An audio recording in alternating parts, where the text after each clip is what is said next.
Imagina una ciudad chica del interior, una de esas donde todos se conocen por el nombre, donde el ruido más fuerte suele ser el de una moto sin silenciador o el de la radio del vecino a todo volumen.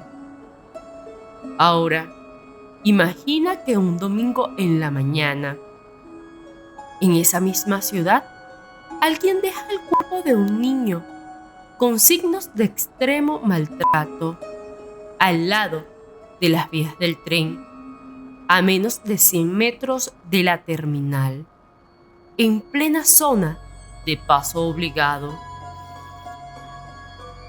Como si fuera una ofrenda, como si buscaran que todo el que pasara por allí lo viera.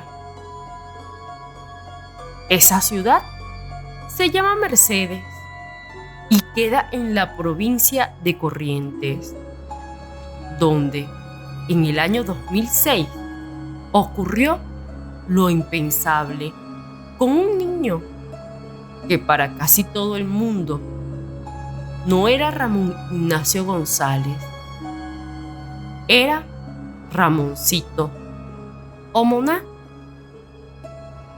Este es un nuevo episodio en La Voz del Gato Negro, pero antes de continuar me gustaría advertirte que este caso en particular es fuerte y que tomes precaución porque puede herir tu sensibilidad.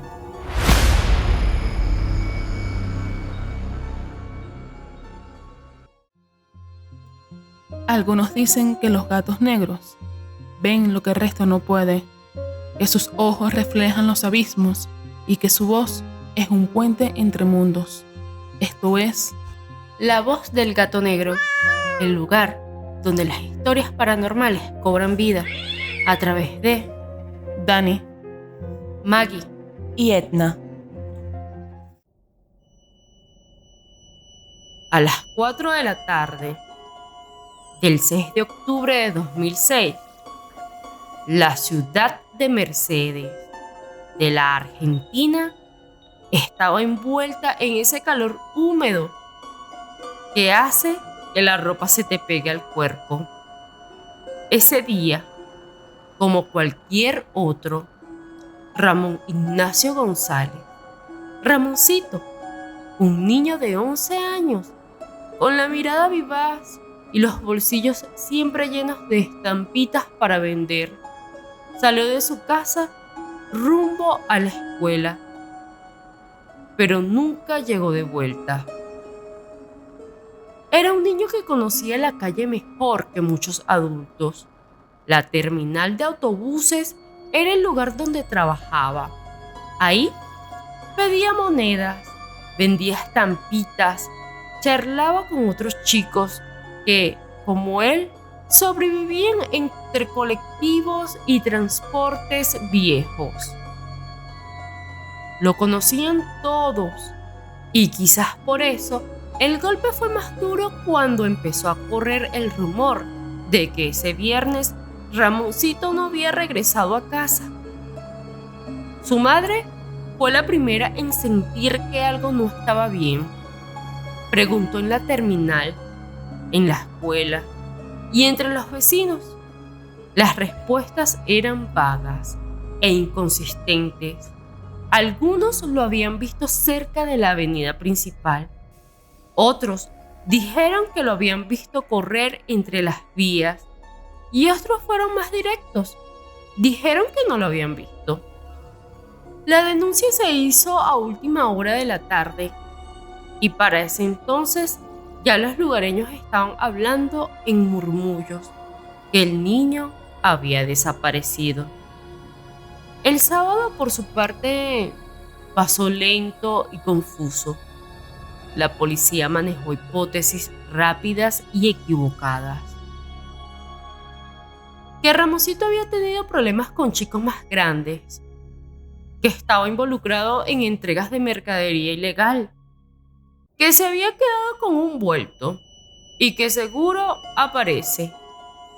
Ninguna de estas teorías encajaba. Pero la policía insistía en ellas. Para un niño que trabaja en la calle, en estos casos siempre hay una excusa fácil. El domingo 8 de octubre, todo cambió para siempre en la ciudad de Mercedes, porque lo que ocurrió es un escalón más allá a lo que se puede ver en películas de terror. Esa mañana, un grupo de chicos jugaba en un descampado cercano a las vías del tren, a unos pocos metros de la terminal. El tipo de lugar donde suelen perder la noción del tiempo, corriendo entre pastizales y escombros, hasta que uno de ellos se detuvo de golpe, porque lo que estaba viendo era espeluznante, y más para un niño. La policía llegó minutos después, y el cuerpo estaba allí, expuesto, colocado de una manera que ya se intuía que no era un crimen común, porque no se preocuparon por esconderlo. En realidad, los que habían cometido el crimen lo habían hecho con la intención de que lo vieran. Era Ramoncito, y la escena, según relataría más tarde uno de los investigadores, parecía el cuerpo de alguien desvivido hace un mes, aunque el acto había ocurrido apenas horas antes. Al pequeño le habían drenado todo el líquido hemático. Le faltaban partes esenciales del cuerpo. Presentaba quemaduras, marcas, heridas que definitivamente son difíciles de describir por lo macabro que son. Para darte una idea, la cabeza del niño no estaba donde debería estar. Pero no solo eso, sino que le habían arrancado por completo la piel del rostro. Y aún quienes estaban acostumbrados a ver lo que nadie quiere ver, quedaron en silencio. Los vecinos se aglutinaron detrás de la cinta policial, llorando, murmurando oraciones, tocándose el pecho, como si aquello pudiera alejarlos de la brutalidad de la escena. Algunos se acercaban solo para comprender si era verdad lo que decían los niños, que era él, que se trataba de Ramoncito, que lo habían dejado allí en plena vía, en un lugar donde pasa todo el mundo, y verificar si era cierto que la escena era así de macabra. Antes de la autopsia, a la policía se le ocurrieron varias hipótesis, como un ajuste de cuentas o el ataque de un animal. Pero después de examinar bien el cuerpo, ninguna de estas líneas de investigación encajaban, porque estaba lejos de parecer un crimen improvisado o que haya sido un animal. Se notaba que habían implementado un método, como los pasos específicos de un ritual de brujería oscura. Los lugareños pueden que hayan sacado las conclusiones antes que los propios investigadores, porque ya corría la voz. Eso parece prácticas de magia negra, decían. La investigación, en un primer momento, avanzaba, como quien camina en un pantano. Cada paso parecía hundirlos más. Las hipótesis policiales se movían entre el desconcierto y la negación, como si aceptar lo evidente fuera demasiado peligroso. Porque, ¿cómo admitir que un niño en pleno centro de una ciudad tranquila hubiera sido víctima de algo que parecía sacado de un manual medieval? ¿Quién podría creer eso sin pensar que exageraban? Fue cuando apareció en escena el antropólogo correntino José Humberto Miceli, especialista en rituales afrobrasileños y en prácticas guaraníes antiguas. Lo llamaron porque nadie entendía qué significaban esas marcas en el cuerpo de Ramoncito, los métodos implementados y esa disposición del cuerpo. Y Miceli, apenas vio el expediente, supo lo que significaba. Detectó las marcas rituales en las manos. También notó que al pequeño le faltaban huesos muy específicos del cuerpo, es decir, algunas vértebras, los mismos que ciertos grupos sincretistas utilizaban como ofrenda.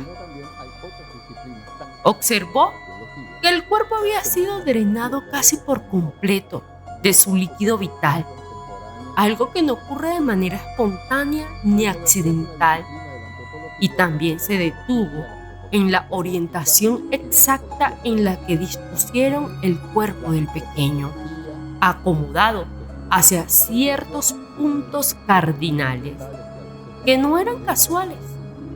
Entonces concluyó que todos los elementos apuntaban a rituales oscuros y no eran de una sola religión.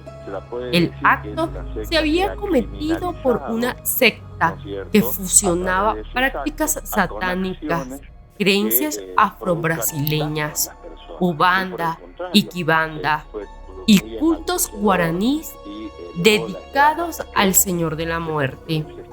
Con las declaraciones del experto, la teoría del ajuste de cuentas había muerto, junto con las excusas, pero la investigación necesitaba una prueba directa y no tardó en llegar, a través de la adolescente llamada Ramonita, que había visto demasiado y que había sido arrastrada bajo manipulación por esa misma oscuridad. Sería esta chica, sin quererlo, la testigo clave que necesitaba la investigación. Ramonita había sido interrogada apenas días después del crimen. Tenía 14 años para ese entonces. Vivía con su abuela en un contexto tan vulnerable como el de Ramoncito y frecuentaba los mismos lugares: la terminal, las calles y los transportes que iban y venían con gente. Pero en aquel primer interrogatorio, Ramonita no habló. No podía. Había cosas que una niña no sabe cómo nombrar. Meses más tarde, todo cambió. Un día, una vecina denunció que en la casa donde vivía Ramonita ocurrían cosas raras, que entraba y salía gente de noche, que había olores fuertes y que se escuchaban murmullos, que la nena parecía siempre ida, asustada y pendiente de su celular, como si recibiera órdenes. La policía fue, allanó y encontró un libro de magia negra. La verdad, no era una prueba suficiente, pero fue suficiente para quebrarla y que empezara a hablar. Aquel día, frente a los oficiales, Ramonita se derrumbó y lo contó todo, con una voz temblorosa, como si cada palabra fuera una traición. Relató lo que había visto la noche del ritual. Y prepárate para escuchar lo que te voy a contar a continuación. Dijo que la ceremonia fue realizada en una propiedad alquilada, en la zona rural de Mercedes, que el lugar estaba iluminado con muchas, pero muchas velas rojas y negras, y que éstas fueron colocadas también alrededor de Ramoncito. No había más luces y se mantuvieron en penumbra durante toda la ceremonia, que trazaron símbolos esotéricos en las paredes y en el piso, y colocaron una especie de hostia negra en el suelo, que quienes participaron en el ritual tomaban vino en copas y que le agregaban a la bebida un líquido rojizo con una jeringa. Ramonita no sabe qué, pero los detectives presumen que era un líquido hemático. Mientras bebían esta mezcla, comenzaban a aullar y a bailar alrededor del cuerpo de Ramoncito. La testigo también comentó que después bebieron la sustancia roja de Ramoncito, y como si esto no fuera suficiente, Ramoncito fue sometido a maltrato extremo durante aproximadamente 24 horas previas a su muerte. La joven también presenció cuando Ramoncito fue abusado de forma íntima varias veces, cuando le quemaron el cuerpo con cigarrillos y también cuando le hacían cortes en todo el cuerpo, mientras él aún continuaba con vida. Fue golpeado repetidamente con fuerza extrema. También contó que se le administraron inyecciones de sustancias para mantenerlo sedado, que más adelante se descubriría que la intención era mantenerlo consciente, pero indefenso. La testigo no se contuvo esta vez y no solamente narró cada detalle, también identificó a cada persona que estuvo en el lugar del suceso. Por ejemplo, narró que Daniel Alegre, considerado el autor material, ejecutó la decapitación con un fuerte golpe. Fue tan fuerte que con un solo golpe separó la cabeza del cuerpo. Después de hacer esto, el cuerpo fue colocado sobre una especie de hostia negra, y fue ahí cuando tomaron el líquido hemático en recipientes especiales. Procedieron a quitar algunas vértebras, los ojos, la lengua y algunos órganos que serían usados luego en rituales adicionales. La adolescente comenta que la ceremonia fue fotografiada en la penumbra, documentando cada fase del ritual. Al profundizar en la investigación, los policías develaron un detalle escalofriante, y fue que la selección de Ramoncito no se debió al azar. Según los manuales de magia negra encontrados en poder de los integrantes de la secta, la víctima debía cumplir con algunas características específicas: ser hermoso e inocente de costumbres, tener una edad y peso específico, contar con cierto nivel de resistencia al dolor o dureza física prevista, ser de una familia marginal o vulnerable para facilitar el rapto sin alertas rápidas. También estar bautizado, pero sin haber tomado la primera comunión. Según la cosmovisión de los rituales, así debía ser. Lamentablemente, Ramoncito era un niño de bajos recursos que vivía trabajando en las calles, vendiendo estampitas, y cuyos padres eran demasiado pobres para generar alarma política rápido. El pequeño, sin duda, reunía todas estas condiciones. Volviendo a la testigo, esta también develó que en el ritual participaron tanto adultos como jóvenes. Cada uno tenía roles específicos y jerarquías. Las detenciones no tardaron en llegar. Primero cayeron los ejecutores más visibles, jóvenes de la zona, personas vulnerables y miembros activos del grupo.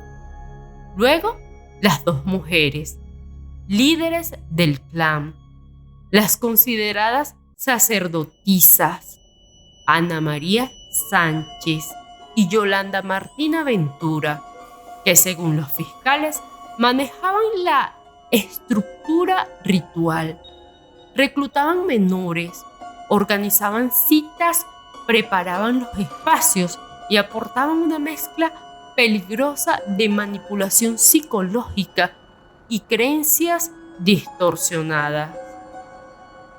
En los allanamientos le encontraron en su poder manuales de magia negra, objetos rituales, máscaras, túnicas, fotografías invertidas con alfileres, entre tantos otros elementos.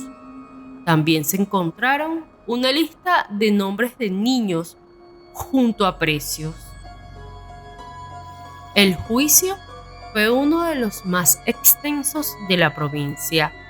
Más de 150 testigos, peritos, psicólogos, especialistas en religiones, vecinos y funcionarios, pero sobre todo la declaración que sostuvo en pie toda la estructura del caso, el testimonio de Ramonita.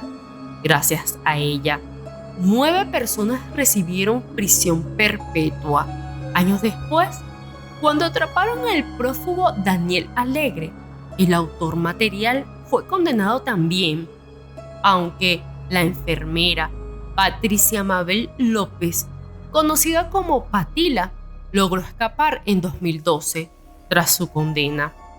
Fue buscada durante 7 años y 4 meses, siendo catalogada como la mujer más buscada de la Argentina. Por fortuna y tranquilidad de todos, fue capturada el 24 de septiembre de 2019 en la localidad de Buenos Aires por la Prefectura Naval. Durante su fuga, se había sometido a cambios físicos, cambio de color de pelo, procedimientos estéticos menores y trabajaba como empleada doméstica.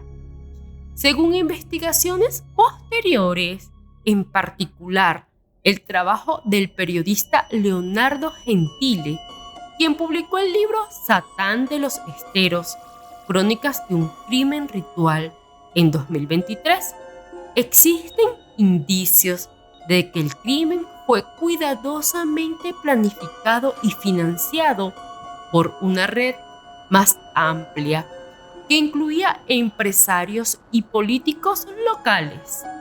El objetivo era mejorar la posición económica y social de los perpetradores, sugiriendo que alguien pagaba por los sacrificios y que el grupo estaba conectado con redes de trata de menores y sustancias ilícitas.